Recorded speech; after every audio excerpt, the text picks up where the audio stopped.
Hello, welcome everyone to the Flux Dev Meeting, Wednesday, September 13th.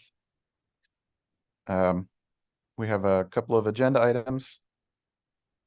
Does anyone like to start? I know we were talking before we started the recording about a issue that needs some discussion, Flux suspend reason. I can describe, I guess. Somebody last week created a message in Slack asking for an ability to add information about why an object was suspended. The reason should be on the object itself. The use case was the coworkers should be able to know why something was suspended and if it's fine for them to resume it now. So the person who requested it created a pull request, and it's CLI based right now, and it seems to be working fine. But I was wondering, should it be a part of the controller itself? Should it, maybe not.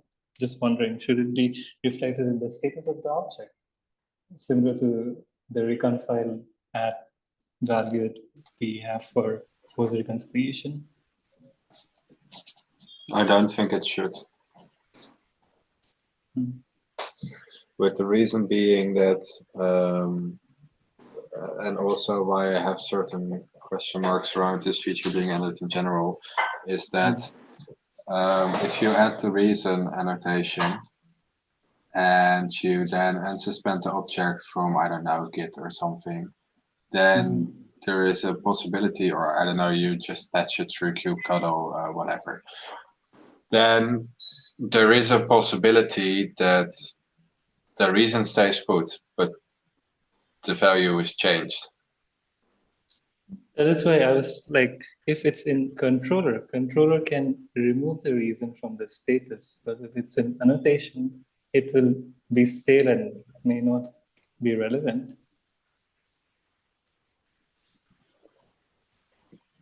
Does that make sense?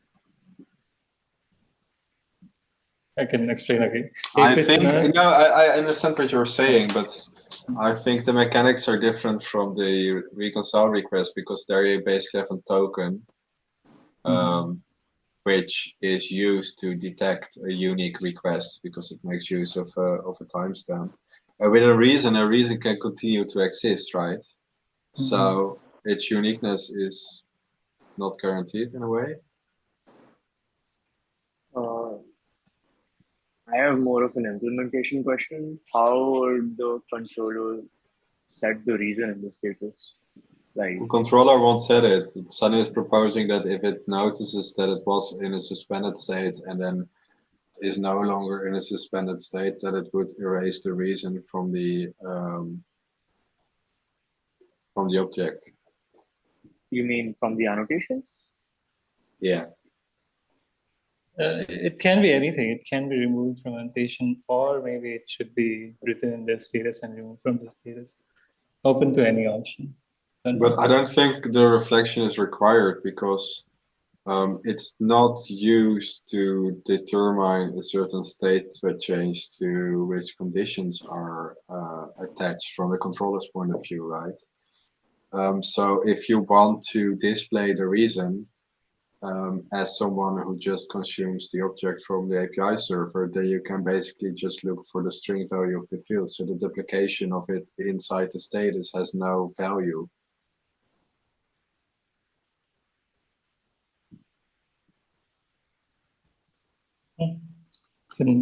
I'll think more about it if there is any reason. Okay. I think what this could open up to is, and this may actually be good, like we can't change it everywhere because we are tied to certain backward compatibility things around the existing APIs, but historically seen, putting the suspend in the object is kind of an issue because if you change the suspended status of the object, then you bump the generation of the object. which Mhm. may not be the thing that you're after. And I think if we would do it again today, we would put it in the put the suspension marker in the annotations, which doesn't bump the generation of the object. So if we are going to expand this feature by adding a reason in an annotation, why stop there instead of also allowing people to suspend it through annotations themselves? Mm. I think there was this discussion before. Suspend should not be in spec, but an annotation, right? Yeah, it came up when we were discussing gating. Mm. Okay, we can discuss it again when Stefan is I here. think if we would do that, it would make the feature less awkward, in which part of the suspension is recorded in the status, while additional information is recorded in the annotation. Mm. Status will just say it's suspended instead of spec saying it's suspended, right? What? Right. Right now, status. Right now, suspended. You get to know that something's suspended by looking at the spec. But when it's an annotation, you would see it in the status that this object is suspended. No, you would see it in the No? annotations. How would you? Why would you? You Uh, look at the annotations. You have a contract to which a certain annotation means that it's suspended, just like having it a boolean in the spec. Instead, you look for a predefined key in the annotations, and then you know if it's suspended or not. hmm. There is no reason to duplicate it in the status because there is no, like, it's just oh, this thing is there, I need to stop. If it was Okay. an annotation that meant the controller needed to do something, it might make sense to update the status, but since it's the specific annotation that tells the controller not to do anything, I You kind don't of, have to make a reflection. No, because you just want to know if a value is set or not. You don't need to know historically what the value was before, like we do for some of the other things, because, for example, I don't know, if a certain spec configuration changes, then there's logic attached to the fact that it used to be that thing, but it now no longer is. But in this case, it's just a start-stop value. Does that make sense? Hmm. Uh, Fine. Yeah. Okay, you can have different interpretation of this. Okay.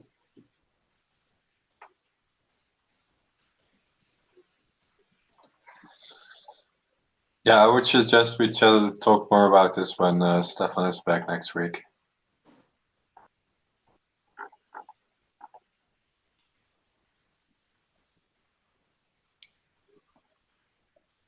Next topic. Okay.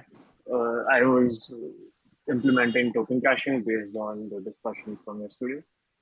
And while I was implementing it, I just had a few thoughts. I feel like making the OCI client stateful would be a lot of unnecessary work, which would also need to be duplicated for Helm OCI, because Helm OCI uses ORIS. That's like a completely different thing. So I feel like the best way to go about this is that you make the consumer of the OCI login manager, like whoever calls the OIDC login methods, you provide the cache to the login method, and the login method can check if the thing is there in the cache or not, and and it can return a boolean based on whether it fetched from the cache or it had to like go to the identity provider and fetch the configuration again. And based on the boolean, the controller can opt in to can basically manually cache it. I feel like that will just be a much easier way to go about it, because otherwise there will be a lot of changes in package and in controller. And that is not in, and like if you look at the Helm OCI code, there is so much complication there, because you are storing the credentials in the file as well, and then there is one section where you're downloading when you're downloading the OCI Helm repository, and then when you're trying to resolve dependencies, there also that there can be an OCI Helm repository dependency. So there are like a lot of places where things would be impacted. So I feel like it's just better to do the caching on the client side.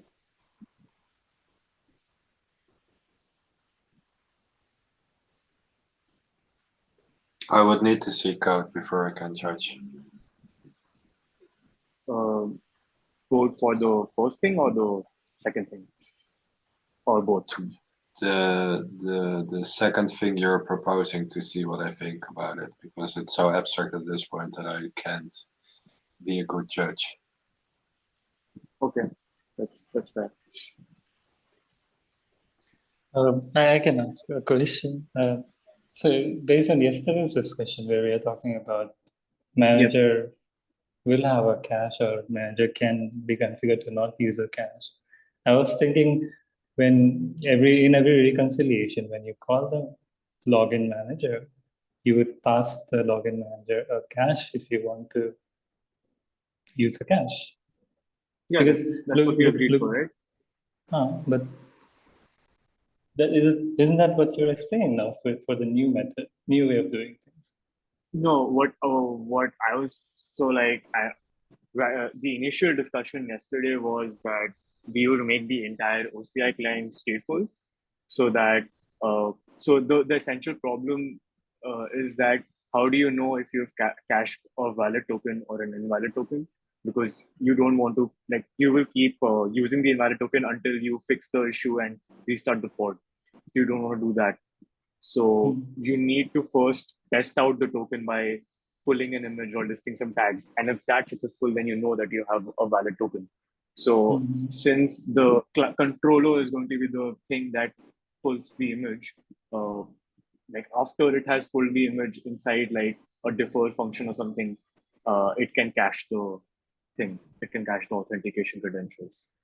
And the login method will be modified to accept a cache. So if there is a cache present, it will first try to check the cache for the authentication credentials. So like source controller will have like one global cache, which is passed into every reconciliation call.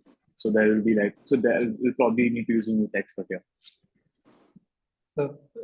So just got an idea now. What about if you cache something and then you try to use it to list the repository, let's say, and it fails? Okay. Depending on the error that you receive, can't you evict the cache?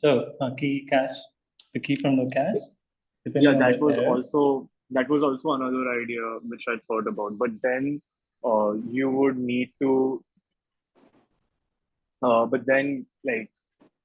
you would need to basically return the key, or you would need to return the key that it used to cache the thing. So like when you do, the login method would need to be modified to return the auth config and the cache key. And then based on the failure of a future remote call, you can use the key to evict it from the cache. That is also an idea that I thought was valid. Yeah, you could do that as well. Is there any downside in doing this? Did you thought about? The downside is that we would need, like, there's no downside. I just thought that why would the login manager return the key? But if that's something which is acceptable, then I don't see any downside. Okay, I can think about it when we have something to review. Okay. I will try to do both things, and then that way we can make a more informed decision.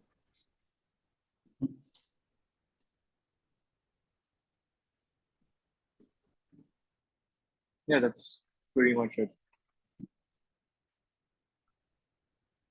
Okay, I have one more agenda item. Tomorrow, I will be co-hosting with Engin Diri, a webinar for the CNCF. It's an on-demand webinar. And as we learned, these things have to be recorded and submitted 2 weeks in advance, which means, of course, we'll be recording and uploading it today. They haven't taken us off the schedule yet, so I think everything's still a go. And I have one question for Flux. So this is really Pulumi show.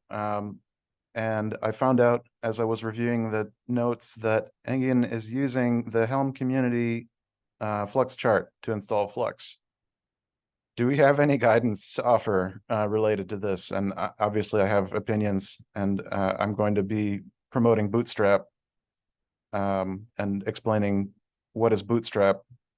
But I know in the past there have been specific reasons why you would tell people not to use this, and I wonder how many of them are still applicable or how long they'll be applicable. For as long as Helm doesn't do proper custom resource definition lifecycle management, I think that I'm not sure. I mean, the chart is community maintained, so I'm not sure if they figured out a way to work around it. But basically, what Flux Bootstrap does is ensure that the whole life cycle of the Kubernetes objects, as Flux expects them to be executed in, is guaranteed. And that's either very hard or not officially possible using Helm due to the restrictions around custom resource definition, lifecycle management, etc., etc., etc. So that's kind of the stance I would present. Okay, so that's the main issue at this point. I know there was an issue at some point that if you tried to use the Helm controller to upgrade itself, then you would have deadlock. I was wondering if that's still a thing, or I'm not sure. I mean, it's not the official way to install Flux, so I'm not trying it out myself, nor do I have the time to keep a close eye on it. People are using it with succession, so I think the chart itself should be relatively fine. Another note I would make, though, is that it's community maintained, and while they have been pretty fast at updating to the latest versions, it may not be as fast as actual Flux releases themselves. okay, so I'm not going to try to make him change it at this point, but I will definitely make a note for everyone who's watching that we have the Flux manifests OCI repository if you want a unorthodox way to install Flux that's out of Flux's control. That's really what it's doing. It's Pulumi operator is using Helm, so it's not Helm controller managing itself, which means I think I should be twice as worried about the CRDs, because at least with Helm controller, I know I could upgrade the CRDs.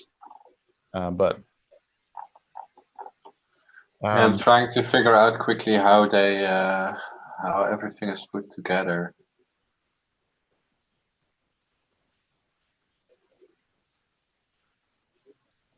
okay, well, that is very helpful information.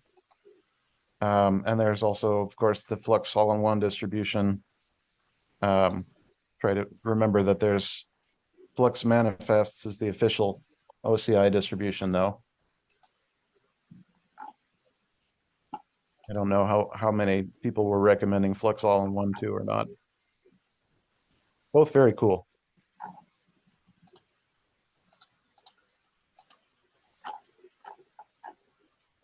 Anyway, there's a link in the show notes in the agenda for anyone who wants to see. I see we have another agenda topic also.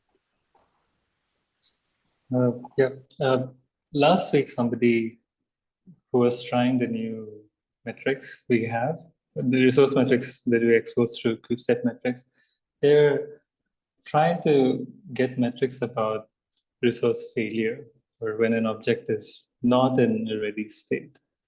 At the end, I told them you can just use notification controller to get these alerts when something fails, but it felt like they wanted to do these metrics collection in Grafana or Prometheus itself. And that made me wonder, should we expose error metrics when objects fail? Controller side error metrics, not on the object itself, but what happened when the controller was trying to reconcile an object. And so control runtime exports a metric which doesn't contain any information about the object type it was reconciling. It's general, this many reconciliations took place and these many failures took place. But we can provide some more granular metrics about like this kind of object was reconciled this many times and this many times it failed. Or we can go even more granular by naming, including the object name also in the metric. Should we do that? If people want to set up their own alerting setup instead of using notification controller, this may be useful for them. I think it sounds useful from the perspective of a Flux admin, which I think is a class of user that is pretty popular among platform teams. From the perspective of an admin, I was thinking you can collect metrics and monitor like in a day, these many times these objects get reconciled. And someday, if it increases a lot, maybe you can get an alert and check what's happening. Or if somebody deployed something and it's just failing, and the person is new, doesn't know much about Flux, as an administrator, you would see that things are failing in the metrics. You can go and have a look what's happening. Is that a good use case? Any of you? I tend to think so. I mean, the more ways there are to discover that something is wrong, the easier it will be for people to build portals or machine learning scaffolds to help them understand that something's wrong. You don't really need machine learning. You just need notifications. I think there's probably an argument that you want to keep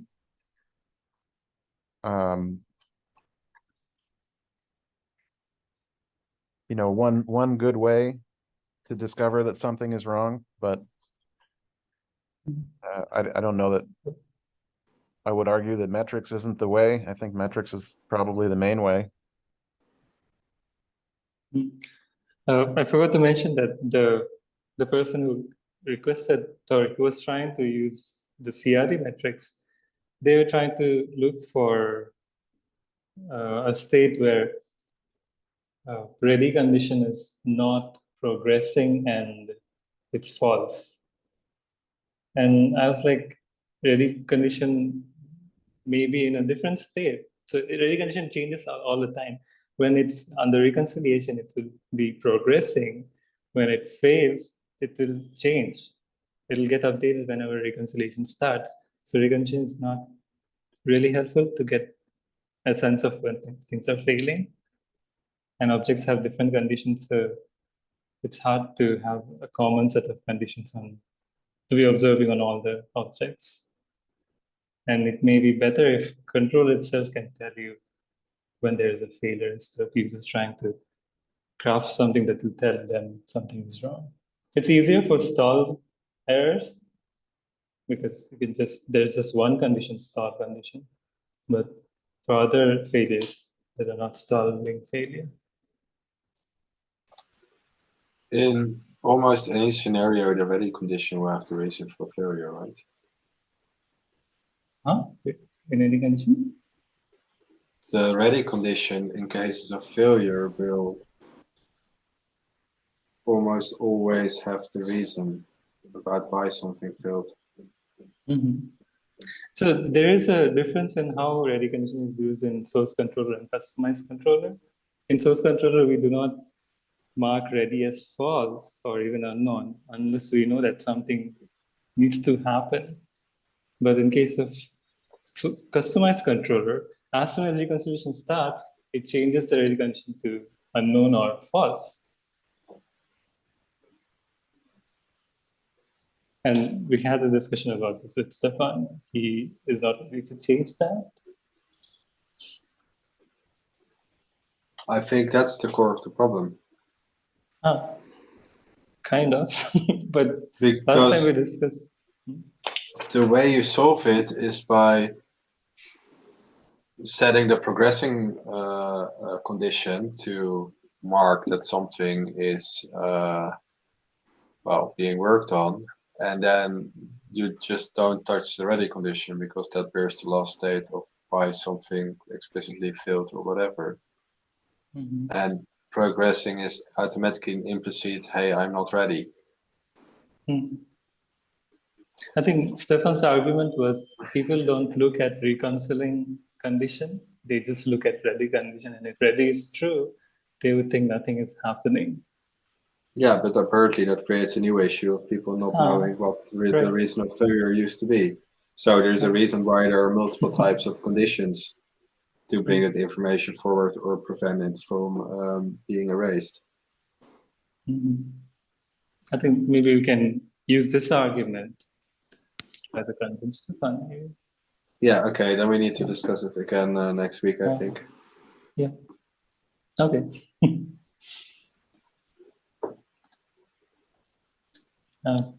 That's it. Okay, that was the last item on the agenda.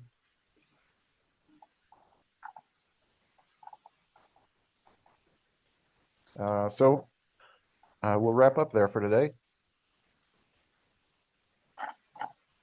That sounds good to me. Thanks, everyone. Bye, everyone. Thanks all for joining, and see you next week. Thanks.